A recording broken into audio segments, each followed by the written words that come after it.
Hey guys, So, thanks for tuning in for the Detour Live. Another massive stage at the Tour of Spain, and we're joined, as always, by four-time national road champion from Australia, who's live at the Vuelta.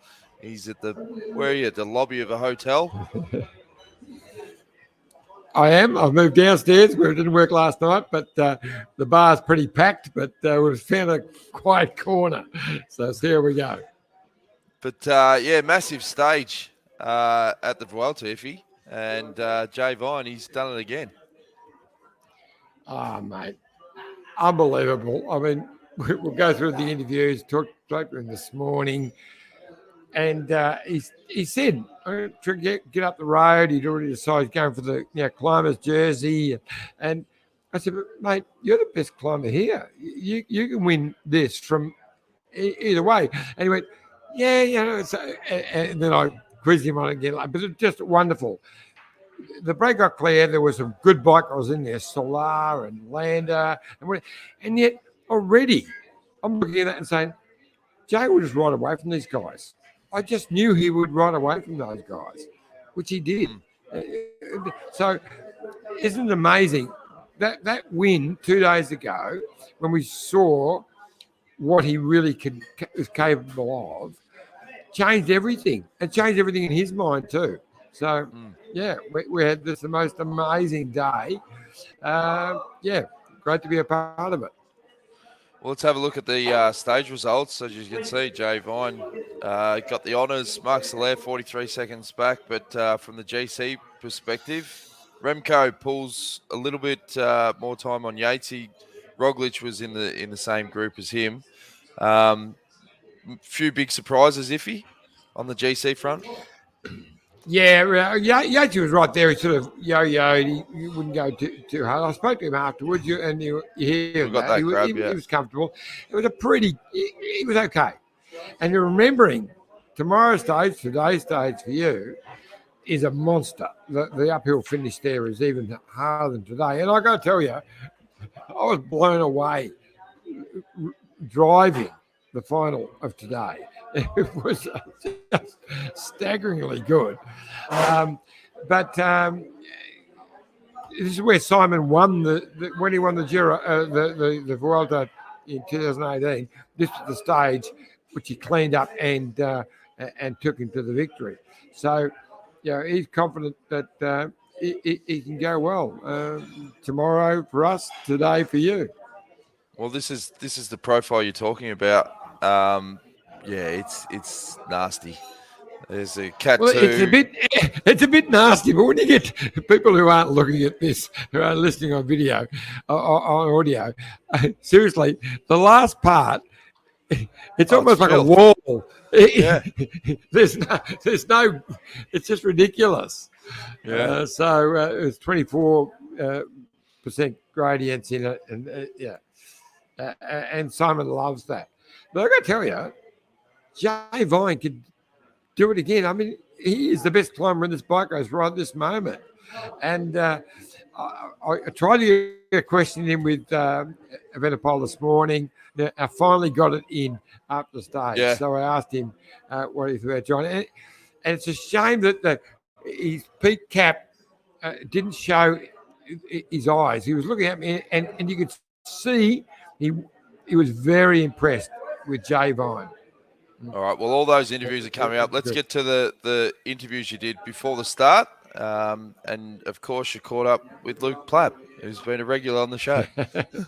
Enjoy. Jay, good morning. Now, we've got a couple of big days coming up today. He's pretty serious mountain nut. Yeah, it's pretty serious, but it's also not very long. So, I mean, like we saw last year, earlier in the Vuelta, the teams really tried to control early on. I think it was on stage 7, and it ended up just being a selection of 30 GC guys, and then they let the break go after that. So I mean, we could be racing to the first 50 kilometres into that next valley before they finally let something go, or they could just let it go straight away in the first 2 kilometres. It'll really depend. Well, you've got a Cat 2 right from the start. Fire the gun and straight into a Cat 2. That always makes it a hard start. Yeah, absolutely. And it's a bit of a fake news climb as well. The first 2 or 3 Ks are really shallow, and then it's all like 8.5, 7.5%. So, yeah, it's a pretty tough start, but the road's easily blocked if the right move goes. So I think Quickstep will be happy to shut it down very quickly. I've just got to make sure I play it smart. I've got a feeling it could be GC riders racing for the stage again in both days. And with your newborn form and showing your true form, you've got to be a chance in either today or tomorrow for a stage win. Yeah, I think we're lucky enough that I'm so far down on GC that I've got multiple options. You know, being at 8 minutes, I can do a breakaway. I can follow one of the satellite riders for the other guys, because for sure the other teams are going to put satellite riders up the road. But there's also that option. I think I'm climbing really well. I can climb from the GC group and, you know, do a little deal of you go for time, I go for the stage at the end. You know, I think that's also a possibility. That's all true, but your current form, the form you showed a couple of days ago, I believe you can win from any group. So you don't, not the fact that you're a few minutes down, I don't think makes a difference. You're climbing well enough to win from the leaders.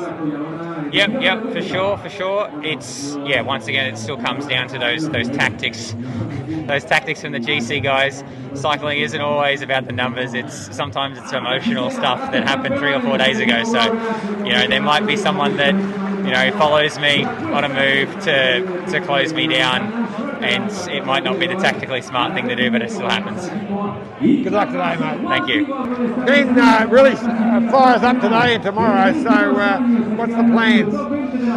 Plan today is to follow as much as I can, and I don't need to try anything. I think you also need to be cautious. So it's still the first week. It's the first real proper mountain stage, but I'm just gonna be as careful as I can actually today. And it's always hard when you start with a Cat 2 out of the block. Yeah, it opens up the lungs, doesn't it? Yeah, it'd be spicy, but you get a good idea about what teams are trying to think about doing. But I don't think it's a stage where you can do long range attacks, you know. Maybe on the final climb, but you can't really ambush someone from that far out. I think it'll just be putting pressure on Quickstep, to be honest. That's going to be the interesting thing. Good luck today, mate. No worries, see ya. G'day, Fred. A big day yesterday. You were my pick actually for the stage before the start. So what's that? You were my pick before the start. Yeah. You cost me the tipping. A bit of pressure in it sometimes when you're favourite for a stage, and you kind of, it's even hard just to get in the break. But I had it was quite nice, you know. Me and Harry were sort of talking on the start line before we rolled off, sort of saying, we're both going to try, and we both ended up there, which is always nice. It's nice when you sort of you're friends with the guys you're working with, and we had really good, like, you know, collusion. I mean, until we realised we were going to make it, I think we made the bunch work pretty hard. Yeah, it was interesting because, you know, you had 50 seconds with like 40k to go. I always thought you would hold it because you were working so well. You're like a team pursuit. Yeah, it was perfect. No one really started. You know, we were all doing the same amount. It was looking good. It's just a shame I messed up the sprint, but that's life. And You're getting so close, of course. Now, the other day you said technically you got it wrong. You seem to get it fairly right this time. Looking in hindsight, what did you do? Anything wrong? I just started. I either needed to start the sprint a bit later or come off a wheel, and I ended up sort of basically leading them out. And I still had a pretty decent sprint considering, but yeah, it's hard when you really want the win, and the finish line seems a bit closer than it actually is, I think, sometimes. But I'm sure you'll get your chance in a few days, but I don't think it'll be today. I don't think it'll be today. I think, you've got to get over a pretty massive climb to start with, so I'm only thinking about the first 10Ks. Good luck today, mate. Iffy? Morning, bud. This is our morning report. It is. It's Now, nasty day for you guys today, like a cat 2 out of the blocks. scary day, mate. It's a scary day if you can't do 6.5 watts per kilo. No, look, it's going to be a hell of a day. It's not sure what's going to happen at the start, but I don't reckon 4 smaller teams are going to roll off. I think we're going to see some pretty big hitters there, and look, we're going to try and put some pressure on Quickstep, like I'm sure every other team is. It's going to be a hard start and a hard day. So straight onto the training machine now, get yourself all warmed up. Yeah, straight onto the ergo, and look, treating it a bit like a team's pursuit start. It's going to be hard, mate. I think we all know that, and look for some of the other guys and the bigger guys, not in our team, but yeah, I think time cut could be an issue today if people go hard up that first one. I think it'll be the GC boys racing it out the top. Who do you think of your team is going the best at the moment? Look, it's hard. I think we're going to try to put Carapaz in the early move to get some time back. But look, I think Pavel, he's shown in the last few weeks at Burgos that he's flying in San Sebastian. So, yeah, I think we'll see what happens at that end climb. It's steep at the end and it's hard. It's a bit different to the other day where the last 4K are the hardest here. The other day, the last 4K were the easiest part of the climb. So, yeah, we're going to use our numbers and put some pressure on the other teams because hopefully it's just the GC guys there and it's one out, but we've got 3 guys. So, look, we'll play to our numbers and see what happens. Good luck today, mate. Thanks, mate. Straight to the ergo. Can you ride defensively? We see you on the attack a lot. Are you able to just ride defensively and stay calm?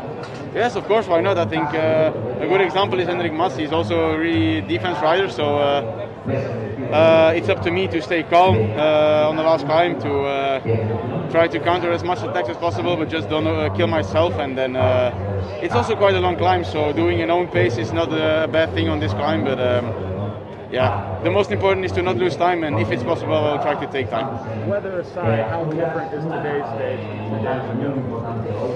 It's quite foggy again. I mean, it's not really warm, but it's quite humid as well. Let's hope it stays dry. That would already take a lot of stress away from everybody. So just try to get through the day cool. Remco, you seem remarkably relaxed, as though you're enjoying this whole experience. I think it's a jersey. Yeah. All right, thank you. A quick one from Australia. Guys, I have to go. Great. Sorry. Yeah, okay. Guys, just a quick one from Australia. I gotta go. Sorry. Bugger. That's great. Go me the flick. But Get him after I could see, I did, and he looked at me and went, yeah, I better give him this time. I could see you remembered me, which was nice. So, Yeah. no, he's It's great. all good. All's well that ends He's a well. good. He is a. I got a lot of time for Venepol. He's this youngster who everyone reckons is brash. He's he was a soccer star and everything. Got his own clothing line already. All of that, and the whole of Belgium raves about him. He is a genuinely nice young bloke, and I think he could be one of the great superstar. Well, we know he already there. Yeah, you're just going I to reckon fall into he'll line win with this, what everyone else Vuelta. is saying, John. I reckon he'll win this for Vuelta. Well, there you go. There Gay you go. Will says, for when I can only listen to the potties, it's great when Iffy says the writer's name at the beginning of the interview. It's even better when he gets the name right. Nice. Madam KB says, loving the interviews and analysis, fellas. How impressive was Mads Pedersen's climbing today? Would love to see Jay Vine do a GC ride in the future. Johnny. Well, that's going to happen. But that's another story. He's got a lot of work to do. Yeah, time trialing. He's not there. He'll lose a whack of time on Tuesday, whenever it's Monday, wherever that day is. But it's interesting, isn't it? I mean, the sport's changing. These youngsters coming through with no background, and suddenly they're there. Evenepoel, I mean, what a superstar. As I say, I reckon you'll take this out. I reckon Jay Vine has in the future will be a GC contender. Well, the one thing with Jay Vine is if the weather's no good or he's got logistical issues, he can always train on the ergo. We know that. Andy Matthews says, "Good morning, guys. Interviews are getting better every day." I have to agree. You're really finding your straps, you and Bazzy. Got the audio working, so plenty more interviews to come. We'll have a quick drinks break when we come back. All the reaction post-race. We catch up with all the big names, so stay tuned. Look at this bike. You think it's just a bike, right? But it's not. It's a bike 374 people are looking at. This guy, this girl, them, all looking at it. People from here, there, and wherever this is. People that are looking for a bike. Or just a piece of it.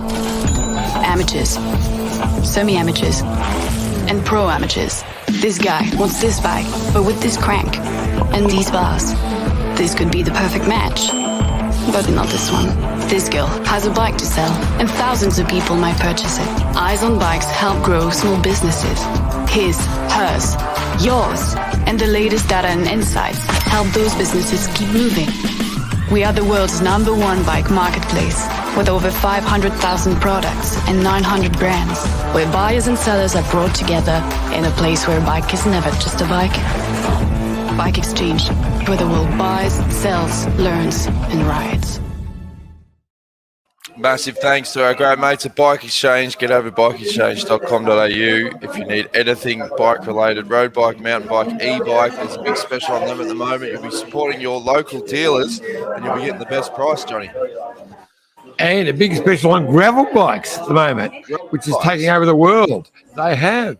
They've got a great special going there, so jump on board.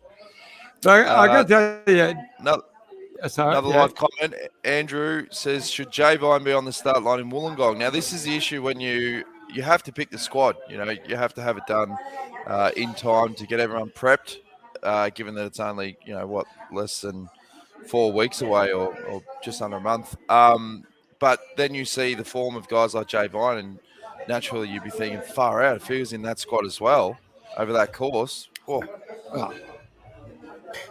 Look, you got to feel sorry for the selectors. It's not an easy job. Caleb winning the day after they, but seriously, your Wi-Fi's starting to go, Johnny. if I would be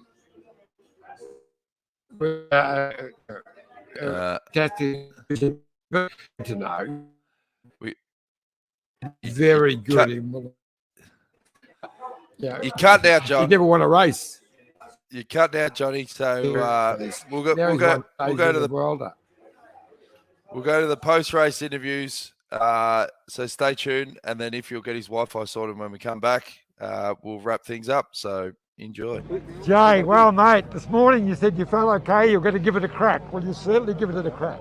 Yeah, it's I think that's a solid crack, that's for sure. So just take us through the day. You've got away in the break early. You said you would try that. How did it all work? Yeah, like I said before, at the start of the day, the road was going to be really narrow. First 2 or 3 Ks were fairly flat before the climb really started, and we had a couple of guys that were like sort of close on GC, and quick step and like the guys were really trying to control the group. We had a pretty big group, and I had Stannard with me, but as we started to get towards the top, I was focused on just getting points, because who knew what would happen if we kept with the group that we had. But over the top, I sort of got my points. Soler came with me, and we were together in the valley, and after that the group sort of shrunk a little bit, and the FDA guys, with 3 of them, were really motivated to keep it away. Pedersen as well, to get the points for the jersey and take it today. So yeah, from then on it was just play it smart. Everyone knows I want the points for the jersey, and hopefully have enough left in the tank for the finish. It was a very impressive group when you finally settled. I mean, with Lander and Soler and yourself, also Chris Hamilton as well, Lucas Hamilton, sorry. That was an impressive group. You must have thought, we're strong enough to stay away. Yeah. I mean, I think the main driving factor was Pedersen and the FDAJ boys. They were like they were super motivated to keep Pino away for the finish, and Pedersen with 1:27. That was when the sprint points, I'm pretty sure, so close to the finish that if we got there with, you know, I think 2.5 minutes, I think we would have enough to stay away. And they were just full gas in all the valleys. I think we had tailwind as well. So if we're doing 55 k's an hour in a valley, the peloton has to go, you know, obviously has to go faster to catch us, and it's not really possible. Why would Quickstep want to catch us? So that final climb, that was a serious climb. How did you find it? Yeah, really, really tough, to be honest. After I was sort of, it was good and bad that Senko went so early, because it meant that I had, you know, a long time to settle into my rhythm, and the longer efforts sort of suit me, but it also meant that it hurt for so much more. You did win the 2 strongest stages in this competition, and then you have this jersey. What do you feel about it? Yeah, I'm pretty stoked. Like, hopefully be able to keep this for as long as possible, but yeah, I'd like to see how I go in week 2 and 3 still. You're the strongest climber at present, and you could even go for general classification. Is that something that would appeal to you? Yeah, I mean, if I can get some more time back, I mean, I'm probably going to lose a bunch of time on the time trial. It's not something that the team and I have focused on at all. So there's always that. So I think I might have to get in a couple more moves, but I mean, as the closer I get on general classification, the less opportunities I have to get in breakaways, and get points for this. So it's, you know, you can't have everything. You know, I'm not going to win stage 11 in a bunch sprint, am I? So you just can't have everything. Thank you, guys. Well done, mate. Thank Sensational, buddy. Well, you had a super team support with Alaphilippe, Masnada, then Wilder, and all the others.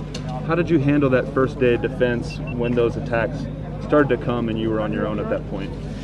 Yeah, I think what the team showed today is something that we never could show. So we've been riding very defensively, in defense mode, but we just had to control the breakaway. It was a bit special because Lambda was in, so we just didn't want to let it grow more than 4 minutes. So the guys did a perfect job in the valleys and on the first smaller climbs. So I think what we showed today is what a real GC team stands for. Ineos, I think they were the team that tried to do the attacks. We saw Teo, and then Carlos Rodriguez was there. What was going on at that point? How did you manage it? Yeah, well, like I said to the guys, look, we put a hard pace at the bottom because also the first 3K were like the least hard. I mean, we're not as hard as the final 3-4 kilometers. So we just wanted to put a good pace, but not overpace ourselves because we knew that the steepest parts were coming. And that's where Ilan took over. That was the plan, that he had to pace on the steepest part. And then we said, okay, look, Remco, if you have the legs, you just go for the last 4K on your own and you do your own race. But then Theo took over and it was like a real attack. I mean, it was like 500-600 watts for a couple of seconds, maybe a minute. So there was a real attack, and that's actually the point that I decided, okay, I'm just going to put the pressure on the pedals, keep pushing, and that's where the race completely exploded, I guess. Remco, word on the final tomorrow, that steep 4K climb. How do you think that's going to be for you? Well, it's going to be completely different. I mean, this was more than 30 minutes. Tomorrow is going to be like 15 minutes. So I think it's a finish where I don't expect big time gaps, especially not in the top 5, 6, 7 of the GC. I think it will be quite close. But I know Simon Yates won there in 2018, so I just hope I will have the legs that I had today and 2 days ago, and then we'll see if it's for the stage win or just for GC time. Then I will just try to put a good effort. But what I saw from the team today gives a lot of motivation for tomorrow. On the two toughest days in the climbs, you've been chasing an Australian. What's your impressions of Jay Vine? Yeah, what can I say? It's special that he wins two stages. I mean, the 2 mountain top finish stages. So yeah, I'm really impressed. Of course, he's not a GC threat, so I'm not really occupied with what he's doing in the front. But for sure, what he shows is some big stuff. So yeah, thumbs up for him. Really nice. How are you, mate? Tough day in the office, but you look quite strong. It was okay. Yeah, I think it went how I expected, really. Felt quite good, but the level's very high this year. So yeah, I think I'm up to 6th overall. So that's okay. And another hard day tomorrow. Another one. And so tomorrow you're up into the territory where you won in 2018. So yeah. I mean, hopefully that knowledge can help me tomorrow, but we'll see. Well, I'm sure the legs will hurt tomorrow, but yeah, just one more day now, so until the rest of the day. So let's give it a crack. Simon, how tough was that climb? Oh, it was pretty tough, yeah. I suppose it's more just it's very slippy down there. I have to watch out when we go down the bottom now. It was hard to get grip, and to get out of the seat was a bit of a challenge sometimes, but hey, that's how it goes. How does that compare to what we're facing tomorrow? Tomorrow's really different. Shorter, steeper, but yeah, I mean, it just depends how we pull it from today. I mean, obviously I've got some experience there, but we'll see if I can make it count. You feel good? Yeah. Maybe not good enough. Luke, that was a very steep climb. Would that be as tough as you've done? Yeah, I think so, mate. Especially the lead-in, the 5 or 6 climbs we had before that really topped it off and made it a real tough climb. Lucky enough, the front of the guys sort of sat up a bit and let the brake go after that first climb, I think, or else I think a lot of us would have been in trouble with time cut. But once again, Jay went in showing his strength, and it's pretty amazing. But yeah, sounds like our boys did all right. But yeah. Now, we speak to you every day. Earlier on, you know, your first Grand Tour, but now it's really getting into it now. You're 8 days, some serious climbs. How are you feeling? Oh, I'm pretty buggered, to be honest, mate. Today's actually the longest I've raced in a row. So a week was the longest I've done. So today broke that. I can definitely feel it. And we're a third of the way through. But now looking forward to the rest day and the TT and sort of have a couple days off and really try work into it and build through the race if that's even possible. But yeah, look, I think us boys, we're still here. We've got a real strong team, and hopefully with the others we can try and make something happen later on. They tell me tomorrow's finale is even steeper than this. But then you've got, you say, you've got a rest day, and then your favourite, the TT. So you think you can recover enough to actually have a go in it? I'm not sure. I'll see what the team thinks. Tomorrow is going to be brutal, that last climb, but I think we'll just be able to roll up that and let the light guys go for it.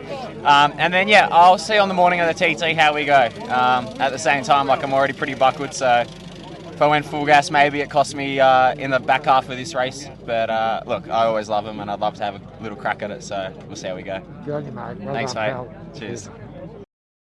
Some great interviews there, Johnny. Congratulations to you and Baz. You're really finding your straps. And I love it how you talk to a guy like Luke Plape, who's just thinking, just get to the shower, bus, don't even think about tomorrow and just recover from today. And you go, mate, tomorrow's stage looks even worse. He's like, oh, no. Anyway, let's have a look at the GC. Plappy has seriously loves to chat with us. He actually looks where I am and come to us every day. So we're not going to miss a day with Plappy. No. I was just saying I found it funny. Like, you've doubled down on how tough Stage 9 is. But let's have a look at the GC lineup. Remco's on top, 28-second gap to Enric Mas. Roglic is a minute behind. Where's Yatesy? He's 7th, 2 minutes and 5. Jai Hindley, Ben O'Connor, they're around the same, about 3 minutes. From Hindley and O'Connor's perspective, obviously there's a lot of racing to go, but you'd think that you still can't play too much chicken in terms of stages where you can potentially make up time, yeah? Or what would you be doing if you were, say, Jai Hindley? They actually, lost that extra, that 20 or 30 seconds show that they're really at the pointy end of this race. It's going to be hard for them to come back to actually think that they're going to win this bike race. Jai and Ben, who are superstars, I can't see them winning this Vuelta. Not this year. But to me, Evenepoel looks the strongest, hard to beat. I tell you this, the Aussie had lots of time earlier. Jay Vine, he's capable of climbing with them all the way through, but he's too far down to win this bike race. Simon Yates is still a chance. He's right there. He's sort of bopping, with them and just a few seconds back. He didn't lose much time today. And getting into his real time zone tomorrow, he's actually my pick for tomorrow. And he won this exact finish in 2008. I know I picked him last night, but I'll pick him again for the night. But if Michael Matthews was here, you'd pick him as well. But this morning at the start, Vazzy said to me, who's going to win? I said, Jay Vine will win today. I picked him before the start. After his interview, I picked Jay Vine to win. Okay, well, we don't see any vision of that, so this could be another Iffy story. There's no proof, and we want proof on who's. I'm looking at Vazzy. Vazzy's over at the bar. I can bring him in to verify it if you need. I've flashed up the wrong stage. This is the stage. Final tip on camera so that you're accountable. Don't worry about who you pick tomorrow before the start. Who you're picking right now? Simon Yates, yeah? No, Evenepoel. Oh, so you've changed already. You've been saying Simon Yates the whole stage, and then at the very end you go, nah, Evenepoel. Okay. It's Remco's day tomorrow, folks, and he'll extend his lead on the Vuelta. So stay tuned. There'll be plenty more interviews. Great job, Iffy. Hang on. Before we go, yes? I've got a little funny story. So today, to get to that finish, you had to get a special sticker to be allowed up to the top. I was very late in applying for it, but they finally gave me one. But I had to take a couple of guests. And so I got this amazing Colombian journalist, Jean Carlos, who's been doing the tour forever and lives in London, but he's Colombian. And so we had to take him up. It was an amazing day. And he mentioned that I've been copying a bit of flack from the Colombians for having a go at them. So, yeah. And so I had to apologise. So again, apologies. But it was sensational. It did cost us an hour and a half at the top because Wi-Fi didn't work. He had to do a live coverage back to Colombia. So you're now in the process of repairing the damage from the detour with the Colombian community. Exactly. Just to get it back to, at the core, you're not a bad bloke, Johnny, and you love the country and the people. Exactly. It's great to see. Great to see. Yeah, it was good. All right. Well, we'll check in with your. And also, let's see, Adam Yates had a big win. He did. Today, he won the mountain stage in Deutschland. So, wrong Yates, wrong person, but still, it was all good. Yep. Former, obviously, Oracle Bike Exchange, Green Edge. Now, I do have to make an apology for tomorrow. What? We'll have plenty of interview at the start, but we won't be at the finish because we're flying down to southern Spain, and I stuffed up with my bookings. Hard to believe, and so we won't be at the finish. But I have arranged my good mate Juan Carlos from Colombia and Gregor Brown to send you some grabs. Any Australians who feature, they'll send the grabs for us. So yeah. Oh, good. Oh well, you're making some or extending your friendship with a few of the guys on the ground there, Iffy. That's good. All right, mate. Great job to you and Vazzy. You're really hitting your straps now, mate. So interviews have been fantastic, and we'll be back again tomorrow with plenty more Detour. Keep supporting the show, youtube.com/Detour podcast, and we'll be live at 6:30 a.m. Australian Eastern Standard Time to wrap up the first 9 days of the Vuelta. Should be a cracking stage. So we look forward to seeing you tomorrow. See you then, Johnny. See you guys.